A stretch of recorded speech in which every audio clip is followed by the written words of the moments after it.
Bismillahirrahmanirrahim ila hadratin Nabil Mustafa Muhammadin sallallahu alaihi wasallam wa alihi wa sahbihi wa dzurriyyatihi wa qurabati wa ali baitihi ajmain wa ila musannifatil kitab wa muqaddimatil kitab wa masyayikhihim wa ustadihim wa usulihim wa furu'ihim wa jami'i masyayikhina wa ustadina wa usulihim wa furu'ihim wa jami'i talamidana wa liman fati wa barakati hadil kitab wa hadil ulum fid dunya wal akhirah. Al-Fatihah.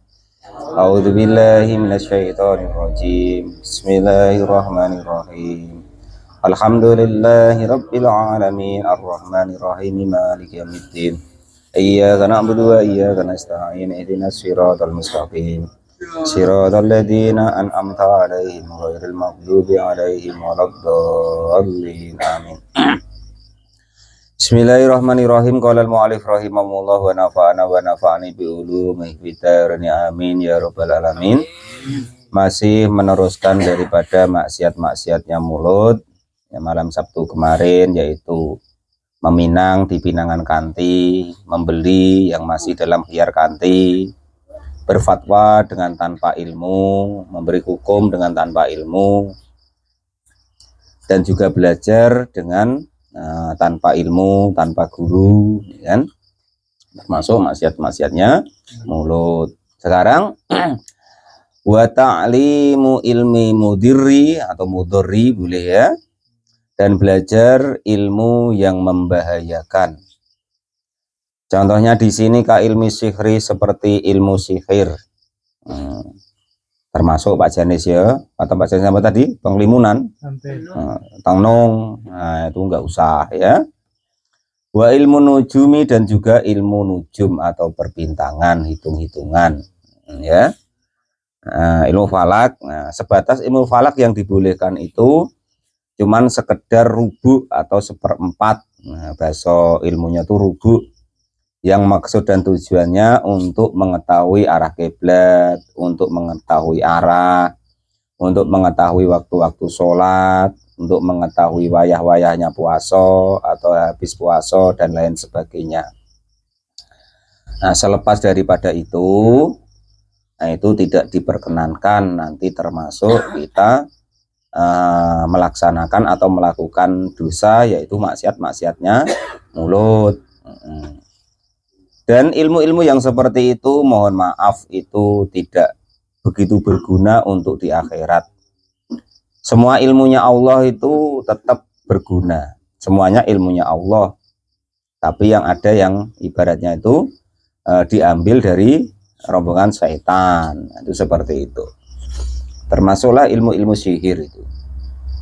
Qala al-mu'allif rahimahullah wa nafa'ani bi ulumi fid dharain amin ya rabbal alamin. Itu tetap ada manfaatnya, cuman manfaatnya untuk di akhirat sedikit sekali. Coba tidak tekor itu. Pak Janis wiridan disuruh puasa mutih segala macam ya kan. Lah tiba-tiba apa gunanya Pak Janis? Wah, untuk apa? Melet cewek lah umpama ya kan. Ini cuma dapat cewek wae. Sangsaronya macam itu. Padahal cewek itu tidak payah digituin Pak Janis. Ya, Pak Janis bawa mobil, duit yang banyak, selesai. Balik Jepang, kan itu. Itu saro. Qala al-mu'allif rahimahullah wa nafa'ani bi ulumi fid dharain amin ya rabbal alamin. Terpaksa ya Pak, saya itu cinta nian. Tapi budak itu tidak nak, orang tuanya tidak nak. Nah, ya terserah, kalau pengen resikonya timbul ya terserah, ya kan? Qala al-mu'allif rahimahullah. Saya dulu macam itu kok. Dikiranya Pak Lupi, saya itu ditanya orang dulu, kan dulu orang tua tuh tidak setuju, anaknya ya kita pacar dak apa dak ya kan, kok bisa dapat itu tuh, habis garam berapa katanya, waduh katanya, tidak pakai garam-garaman, yes memang sudah jodohnya, ya kan itu. Qala al-mu'allif rahimahullah. Ya ditanya nian Pak Ismadi, tidak bohong saya, mana Mbak Sabar, ada Mbak Sabar. Nah, termasuk bini beliau lah yang tanya itu dulu. Habis garam berapa katanya, kok bisa. Qala al-mu'allif rahimahullah wa nafa'ani bi ulumi fid dharain amin ya rabbal alamin. Enggak usah yang seperti itu, enggak usah. Jodoh itu pokoknya carilah apa yang diberikan oleh Allah, itulah jodoh yang sesungguhnya, sebaik-baiknya. Qala Rasulullah sallallahu alaihi wasallam, akhafu, takut siapa saya ala ummati, atas umat-umatku nanti, ba'di, yang setelah sepeninggalanku, salasan, apanya salasan, 3 perkara. Yang pertama itu khifal a'immati, yaitu tipisnya, apa maknanya situ Pak? Dolim ya? Dolimnya para imam atau penguasa, wal imani, dan juga mengimani atau mempercayai bin nujumi, dengan ilmu nujum. Ya, itu yang kedua. Jadi di akhir zaman itu baginda Nabi itu takut 3 hal. Yang pertama, dolimnya penguasa. Nah, penguasa itu kalau sudah dolim, sudah pokoknya repot-repot. Yang kedua yaitu tadi, beriman atau mempercayai ilmu-ilmu nujum. Pokoknya hingga sampai ada dihubungkan dengan apa? Dukun Pak Janis ya. Ada hadisnya ya. Yang sering Pak Janis baca tuh loh. Pak Janis datang ke tempat dukun, ibadahnya tidak diterima selama 40 hari dan segala macam. Itu ya. Hadisnya lalu mu'alif rahimahullah itu dan sebagainya. Nah, ini yang paling berbahaya, yaitu watakdibu, dan juga tidak percaya bil qadri, dengan qadar takdirnya Allah subhanahu wa ta'ala. Sudah pokoknya diterima wae Pak Topik ya. Nah, itu harus diterima wae. Jadi ada 3 perkara yang nanti ditakutkan oleh baginda Nabi, yaitu yang pertama, para pemimpin yang dolim. Yes, mudah-mudahan salah satu daripada supaya kita itu tidak mendapatkan pemimpin yang dolim, itu kita dekat dengan orang-orang soleh, kita dekat dengan para ulama dan ahli fikih. Nah, itu. Nah, karena itu hadisnya sudah sahih ada ya. Kalau kita kok sudah menjauhi para ulama, kita menjauhi para ahli hukum, ahli fikih maksudnya, maka kita akan ditimpakan 3 bala, yang salah satunya kita akan diberi pemimpin-pemimpin yang dolim. Itu begitu. Qala al-mu'alif rahimahullah wa nafa'ana wa nafa'ani bi ulumi fid dharain, amin ya rabbal alamin. Lah, dalam konteks maksiat muluk di sini itu wal imanu bin nujum, yaitu iman atau percaya dengan ilmu perbintangan. Nah, kecuali yaitu tadi sebatas ibaratnya untuk mencari arah, ya kan? Nah, itu kalau dikembangkan tuh bisa untuk arah maling barang deh. Mana Kang Pur ya? Ya kan Kang Pur? Cari arah itu loh, iya bagus dari di Jawa tuh bagus dari ya. Orang nak maling tuh ngitung dulu. Oh, ini hari ini, pomo Jumat Wage. Nah, pasarannya ya kan. Berarti kalau jam segitu nanti harus nyari malingnya ke sana. Nah, terus nanti larinya harus arah ke sana lagi, itu ada hitung-hitungannya. Nah, itu saking nemennya nujum tadi. Nah, itu. Lah Pak, begitu tuh pas Pak. Ya terkadang dia pas Bang Rifat. Karena orang Jawa tuh ilmunya titen. Diteliti. Oh, setiap peristiwa itu diteliti, terus ditulis. Kebetulan tepat terus. Nah, padahal ya adalah yang pleset. Cuman kebetulan itu tepat terus. Ya, sampai kenemanan nian Pak Topik. Kadang ada yang pengantin tuh tidak boleh kamu lewat pintu depan, pintu belakang. Pengantin tuh tidak boleh jalan ke arah utara, harus muter entah kemana alasnya. Ya seperti itu, nggak payah nian ya. Jangan dibuat ribet nian. Itu termasuk Pak Janis ya. Termasuk ilmu sihir, ilmu nujum itu. Ya namanya kita hitung-hitungan tuh ya percaya hitung-hitungan, tapi jangan kenemenan yang pokok-pokok wae.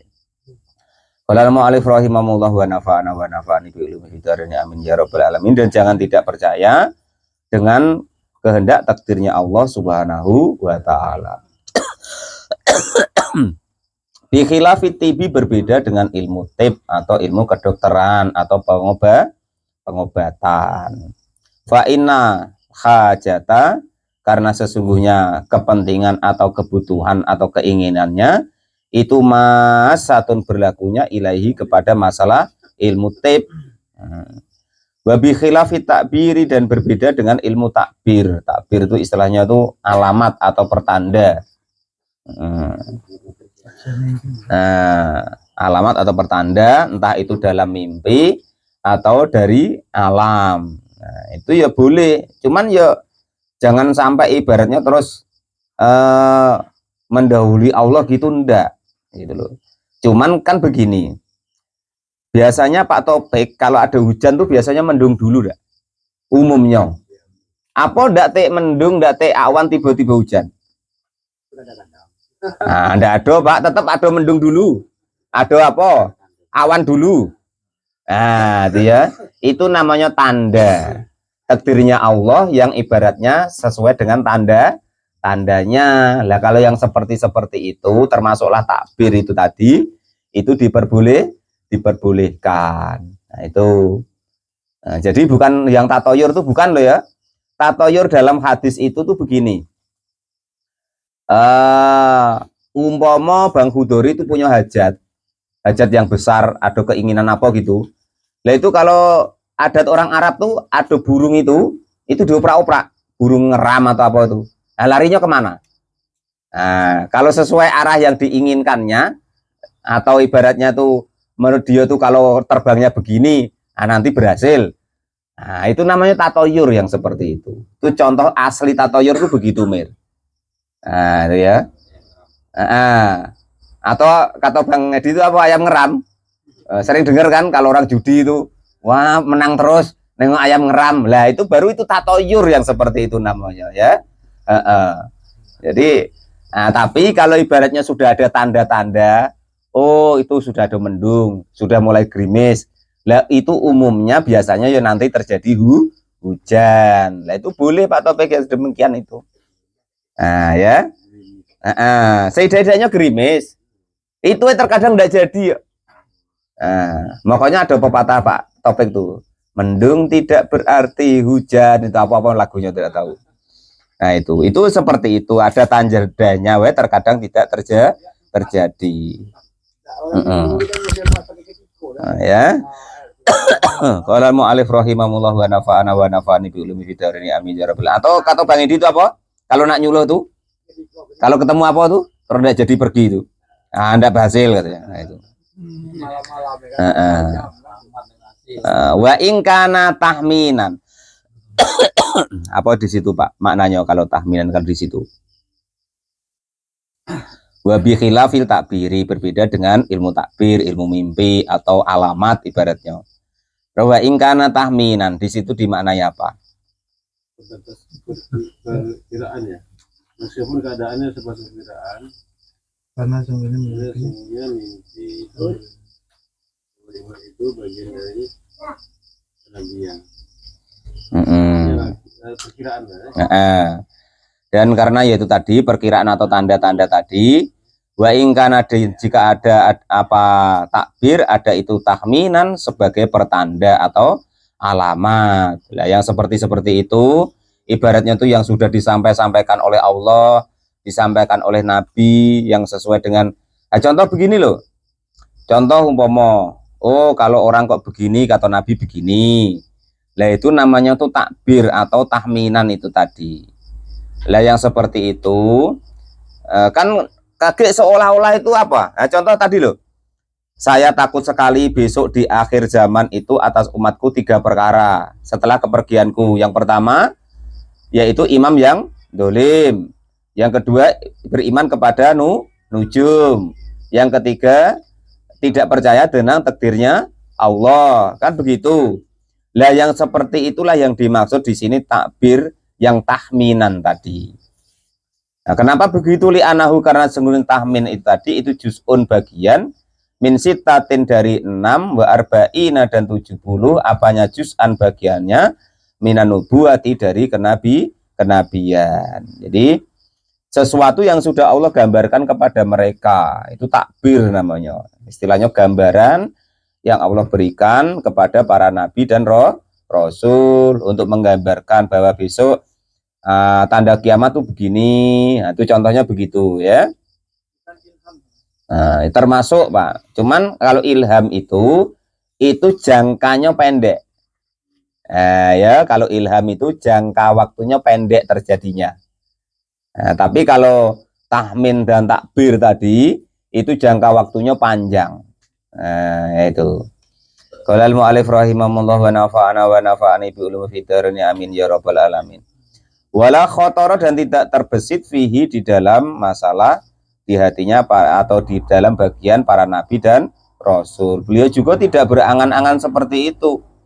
Tetapi memang langsung digambarkan oleh Allah dan oleh Allah kepada para nabi dan rasul. Makanya dalam ayat lain itu bahwa apa yang dikatakan nabi itu wa innahu illa wahyu yuha wa ma yang tiku anil hawa.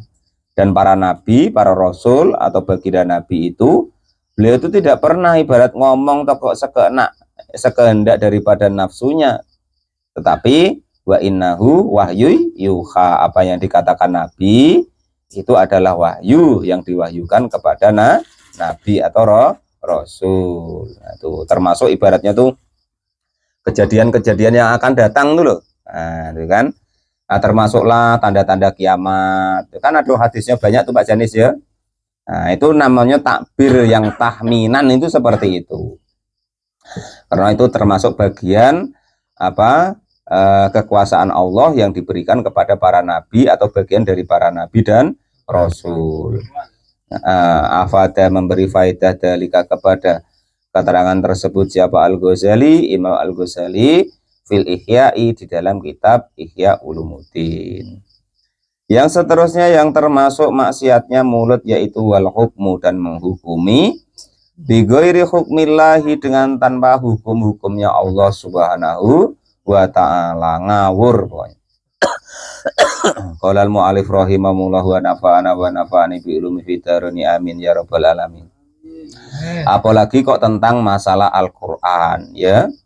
Sedangkan hadis wae kalau kita salah ibaratnya mengikuti dari versinya itu kita akan repot. Jangan apalagi kok Al-Qur'an. Makanya Al-Qur'an itu nanti kalau dalam ulumul Qur'an itu banyak tata bahasa yang perlu kita ketahui. Makanya yang aman tuh ikut para ulama. Nah, jadi kita ngaji, belajar tuh yang tafsir yang sudah jadi. Jangan kita istilahnya itu membuat tafsir sendiri. Nah, contoh yang kita ngaji itu namanya tafsir Jalalain. Nah, berarti kita menyampaikan apa yang menjadi fatwa daripada Imam As-Suyuti. Nah, itu. Qala al-mu'allif rahimahullah, jangan kok buat tafsir sendiri. Nah, contoh itu loh, Bang Hudori ada hadis itu kan. Ikmal lidunyaka ka'annaka ta'isu abada wa mali akhiratika ka'annaka tamutu huda. Nah, itu kalau yang salah menafsirkan bahaya itu. Maksudnya ikmal lidunyaka, kalian beramallah untuk di duniamu, ka'annaka ta'isu abada, seolah-olah kamu itu nak hidup selamanya, jadi tenang wae. Maksudnya itu kalau ada panggilan Allah ya langsung ditinggal, gak apa-apa gitu loh, gak kok wah adzan terus wae sampai adzan habis, sampai waktunya habis ya terus wae, wah enak kerja ini. Nah, untuk hidup selamanya bukan begitu maksudnya hadis itu. Oleh mu'allif rahimahullah. Jadi maksudnya itu ya kalau bisa itu berhenti dulu. Wong kita besok masih hidup. Kalau untuk kerja dunia maksudnya itu begitu Pak Lupi ya. Enggak kok terus wah jangan berhenti. Ini untuk bekal selamanya kalau hidup di dunia. Wah, itu salah tafsir namanya, enggak begitu. Nah, berbeda dengan akhirat. Seolah-olah besok pagi kita nak mati, ya jangan ditinggal, langsung berangkatlah. Dan maksudnya itu begitu. Kalau untuk dunia aso-aso santai-santai enggak apa-apa. Karena kita masih santai, wong besok masih hidup. Sudah dijanjikan hidup selamanya. Angan-angan kita hidup selamanya itu kalau untuk dunia, beda kalau untuk akhirat. Nah, ini last street nih. apa namanya, kloter terakhir, jangan sampai tidak, harus hadir, harus ada, harus sholat, harus ngaji, harus ini, harus itu kalau untuk akhirat. Karena kita harus berpikir bahwa nanti setelah ini tidak ada kesempatan lagi. Nah itu kalau untuk akhirat. Beda kalau untuk dunia, ayo santai wae lah, besok masih ada hari lah, maksudnya begitu. Enggak kok malah dibalik. Kalau untuk dunia, wah jangan berhenti, ini untuk hidup selama-lamanya ini, walah repot. Bukan begitu. Jadi menghukumilah dengan hukumnya Allah dan Rasul. Kalau menghukumi dengan tanpa hukumnya Allah dan Rasul, itu termasuk maksiatnya mulut. Nah, begitu. Pak Jane sudah pernah dengar enggak kisah anak-anak Hasan Al-Basri? Hasan Al-Basri itu dia punya 2 orang anak, dan beliau punya 2 wasiat. Nah, wasiat yang pertama, jadi wasiat yang pertama, anak-anakku, kalian bekerjalah, tapi jangan sampai terkena sinar matahari. Nah, itu pesan yang pertama. Yang kedua, beliau pesan, anak-anakku, kalian jangan menagih hutang. Nah, ingat Pak Janis ya, sudah pernah saya terangkan ya. Nah itu. Jadi beliau ada 2 pesan itu dan disampaikan kepada 2 anaknya. Lah itu pun beda versi wae, maksud dan tujuannya sudah berbeda. Jadi yang pertama tadi, anaknya yang pertama menafsiri, jadi kalau jualan tuh tidak boleh kena sinar matahari, akhirnya kemana-mana dia pakai payung, ya kan, supaya tidak terkena sinar matahari.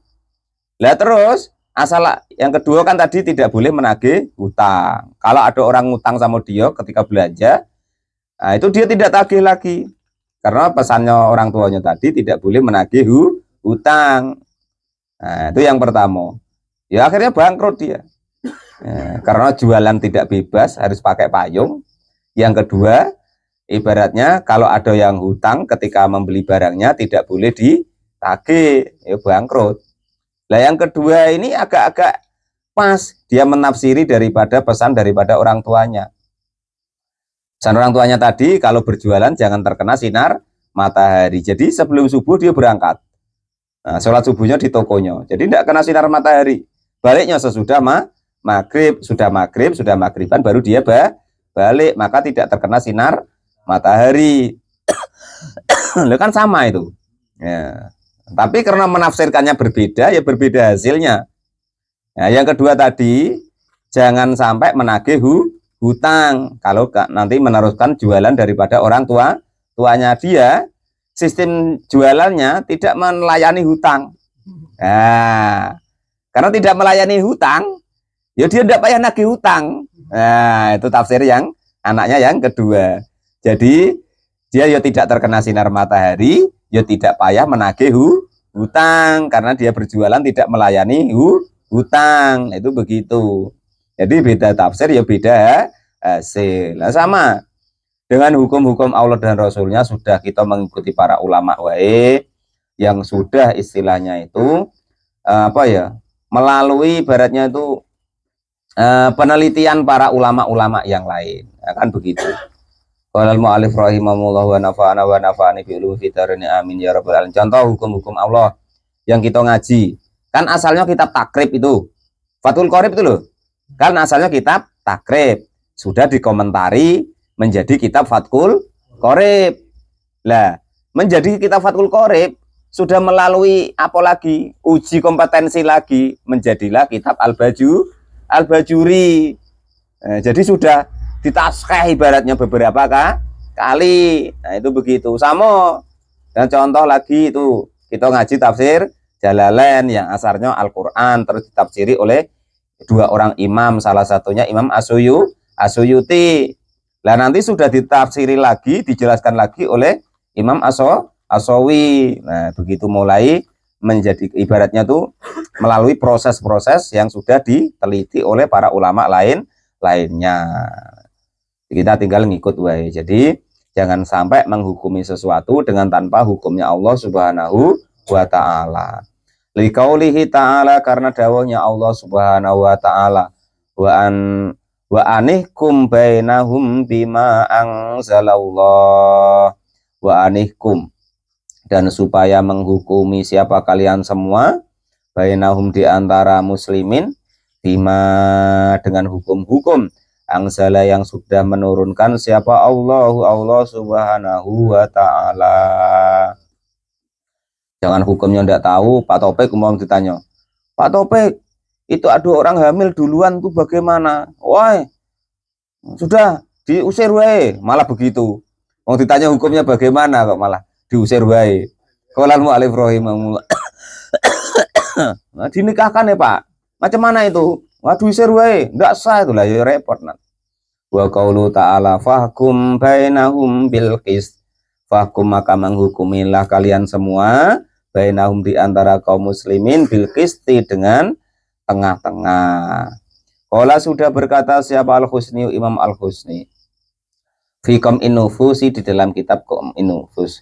Yang jelas masalah penghukuman dengan tanpa hukumnya Allah ini, mungkin yang dimaksud di sini adalah para qadi atau para hakim. Ya mungkin juga istilahnya bisa jadi orang-orang adat atau sebagaimana yang menjadi penengah-penengah daripada umat, supaya menghukumi atau memberi ibaratnya itu penghukuman atau memutuskan sesuatu dengan supaya bijaksana atau tengah-tengah.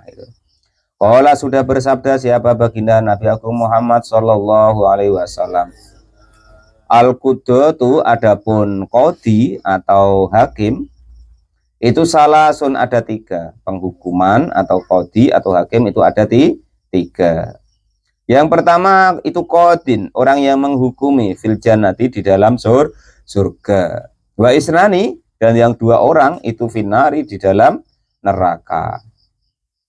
Yang di dalam neraka itu bagaimana? Yang pertama itu qadin, seorang hakim atau yang mengadili.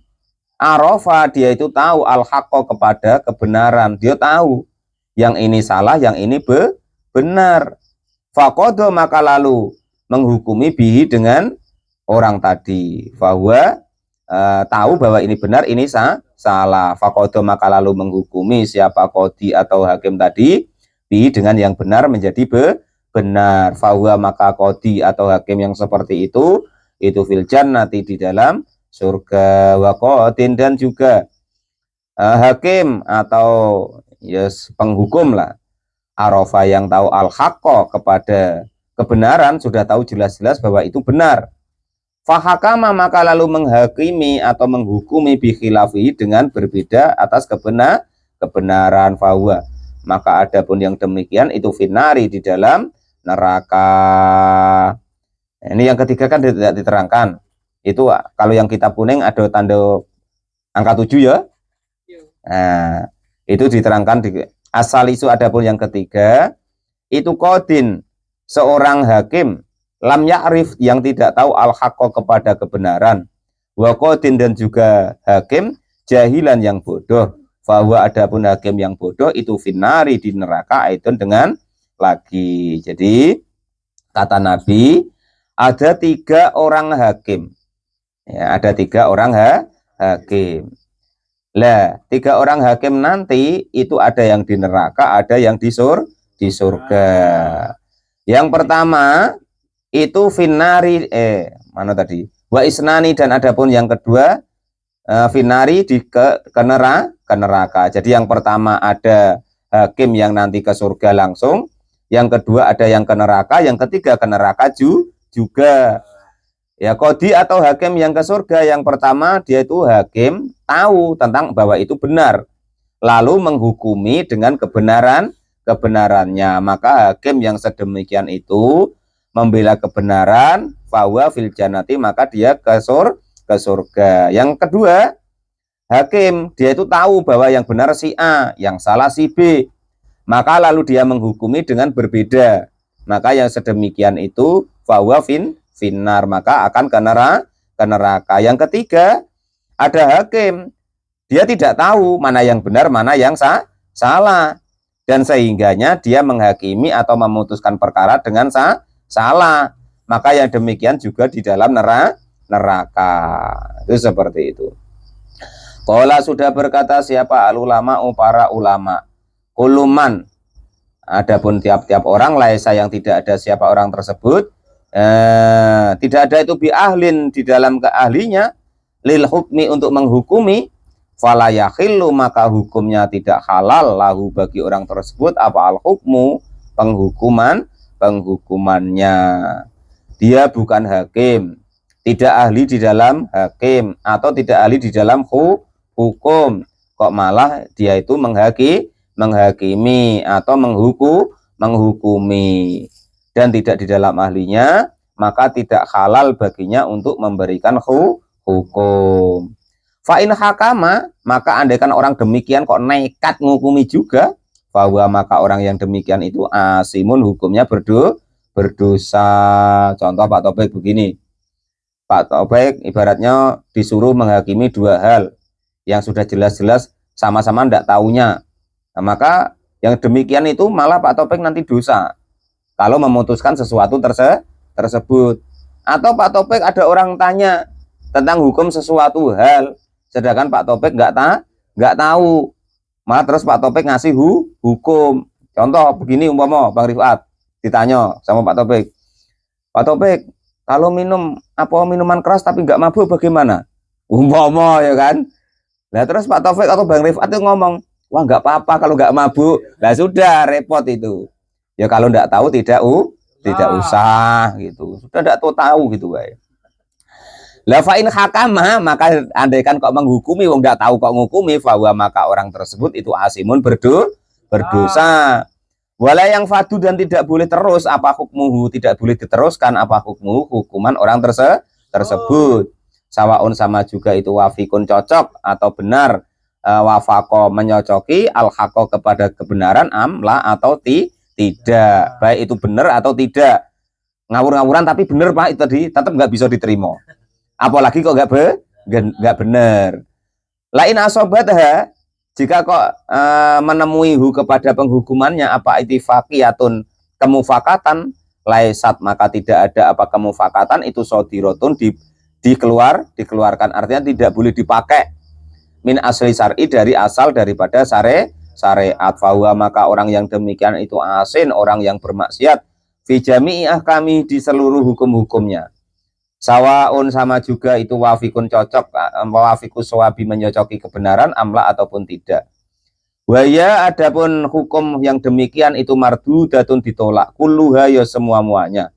Layak diru tidak ada alasan sama sekali fisai'in di dalam sesuatu mingdalika dari demikian itu semua.